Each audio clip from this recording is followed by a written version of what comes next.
Hi everyone, welcome back to my channel. How are you all? So today let's make my favorite vermicelli kheer.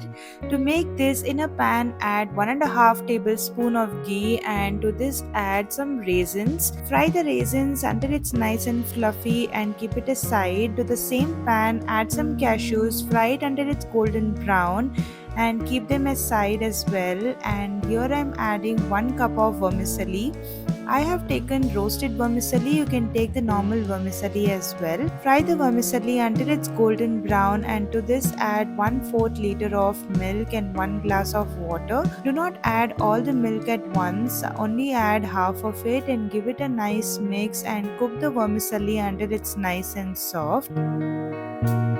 Once the vermicelli is cooked nicely, add 1 cup of sugar. You can vary the sugar based on your taste and mix it nicely until the vermicelli is coated well with the sugar. When the vermicelli is cooked nicely and it is soft, add leftover 1/4 liter of milk and give it a nice mix. Once you get the right consistency of the kheer, add the cardamom powder and fried dry fruits and mix it nicely and cook the kheer for 2 to 3 minutes more until you get a nice boil. And here is super tasty vermicelli kheer ready to serve. I hope you like this video. If you like this video, hit the like button and subscribe to the channel. Bye.